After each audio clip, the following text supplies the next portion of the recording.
और बिहार में नई एनडीए सरकार के गठन को लेकर हलचल तेज होती हुई नजर आ रही है। दिल्ली पटना के बीच राजनीतिक बैठकों का दौर लगातार जारी है। जेडीयू बीजेपी के शीर्ष नेता आज दिल्ली में महत्वपूर्ण बैठक करने वाले हैं। जेडीयू के राष्ट्रीय कार्यकारी अध्यक्ष संजय झा और केंद्रीय मंत्री ललन सिंह बीती रात ही पटना से दिल्ली पहुंचे हैं और आज वे बीजेपी नेतृत्व से सरकार गठन को लेकर अंतिम बातचीत यहां पर करने जा रहे हैं। इस बीच बीजेपी सूत्रों के मुताबिक सबसे बड़ी रस्साकशी जो है स्पीकर के पद को लेकर सामने आ रही है। बीजेपी हर हाल में स्पीकर पद अपने पास रखना चाहती है, जबकि जेडीयू भी इसे छोड़ने को तैयार नहीं है। इसके अलावा मंत्रालयों के बंटवारे पर भी दावेदारी तेज हो चुकी है। दूसरी ओर कल पटना में सम्राट चौधरी के घर एनडीए नेताओं की बैठक हुई है, जिसमें बीजेपी प्रदेश अध्यक्ष और केंद्रीय मंत्री नित्यानंद राय भी मौजूद रहे।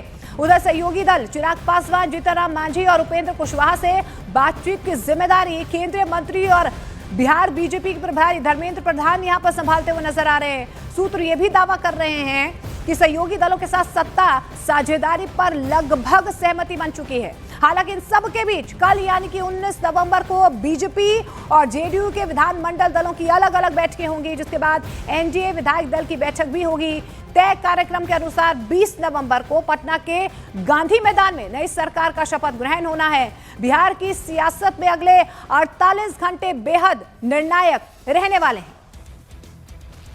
विधानसभा चुनाव में प्रचंड जीत के बाद सरकार बनाने की कवायदें तेज हो गई है, जिसको लेकर पटना से दिल्ली तक बैठकों का दौर जारी है।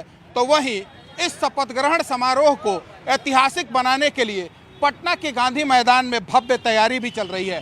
तस्वीरों में भी आप साफ तौर पर देख सकते हैं, सामने भव्य पंडाल बनाया जा रहा है। तो वहीं भारी संख्या में इस शपथ ग्रहण समारोह में जो लोग पहुंचेंगे उनके बैठने की तैयारी भी की जा रही है। सूत्रों से मिली जानकारी के मुताबिक इस शपथ ग्रहण समारोह में प्रधानमंत्री नरेंद्र मोदी, केंद्रीय गृह मंत्री अमित शाह, रक्षा मंत्री राजनाथ सिंह, बीजेपी के राष्ट्रीय अध्यक्ष जेपी नड्डा, उत्तर प्रदेश के सीएम योगी आदित्यनाथ, दिल्ली की सीएम रेखा गुप्ता, उत्तराखंड के सीएम पुष्कर सिंह धामी, मध्य प्रदेश के सीएम मोहन यादव, राजस्थान से भजन लाल शर्मा, महाराष्ट्र से देवेंद्र फडणवीस समेत बीजेपी शासित राज्य एवं अन्य राज्यों के सीएम और डिप्टी सीएम इसमें शामिल होंगे, जिसको लेकर ये तैयारियां चल रही है। तस्वीरों में भी आप साफ तौर पर देख सकते हैं। और प्रधानमंत्री को इस शपथ ग्रहण समारोह में आना है, ऐसे में इस तैयारी को और भव्य बनाया जा रहा है। गांधी मैदान में शपथ ग्रहण समारोह है और उसी की तैयारी के लिए हम लोग अभी बैठे थे। एक उत्सव के रूप में इस शपथ ग्रहण समारोह को हम लोग करने जा रहे हैं और देश के सभी मुख्यमंत्री, उप मुख्यमंत्री, केंद्रीय मंत्री और बड़े बड़े नेता सभी लोग इस शपथ ग्रहण समारोह में आने वाले हैं और पूरे बिहार से लाखों लोग गांधी मैदान की धरती पर आएंगे और जो सुशासन के सरकार को और जो विकसित बिहार का सपना पूरा करना है, प्रधानमंत्री श्री नरेंद्र मोदी जी खुद स्वयं उपस्थित रहेंगे। तारकिशोर जी, ऐतिहासिक दिन होगा 20 तारीख को जब प्रधानमंत्री मौजूद रहेंगे और वहीं पर शपथ ग्रहण समारोह भी होगा।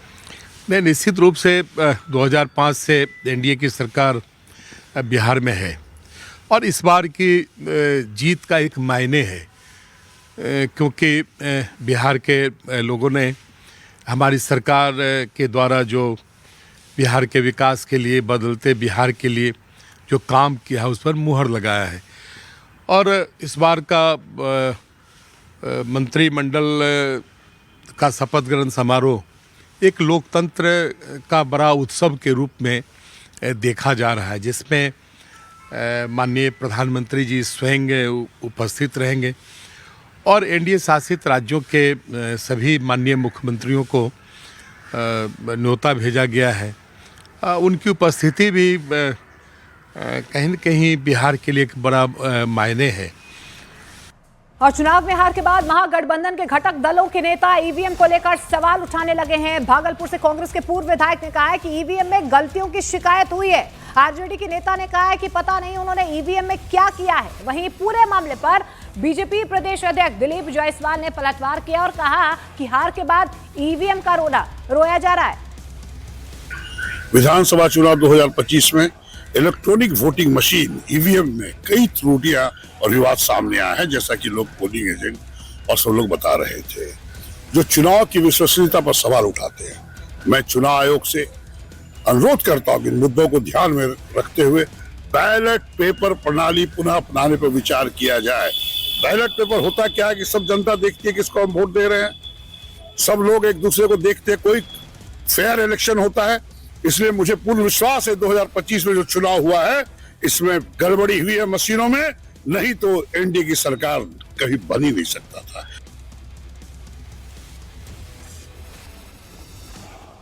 कुछ हुआ है, अति पिछड़ा वोटर के साथ खेला हुआ है। अब कैसे ईवीएम में क्या किए हैं ये कोई तो देखा नहीं है।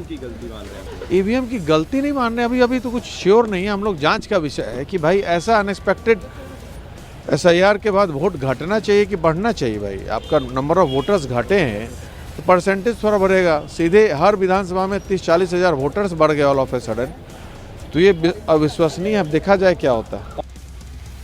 दिमाग खराब हो गया है सबका। बेचारा ईवीएम भी रो रहा है कि कहां इन नेता लोग के चक्कर में पड़ गए। ईवीएम में कोई एक वोट की गड़बड़ी कर सकता है क्या? किसी के है हिम्मत? ये झूठ मूठ का कुछ से कुछ बोलना। अगर ईवीएम में गड़बड़ी करना होता तो हम 30 वोट से रामगढ़ हार जाते।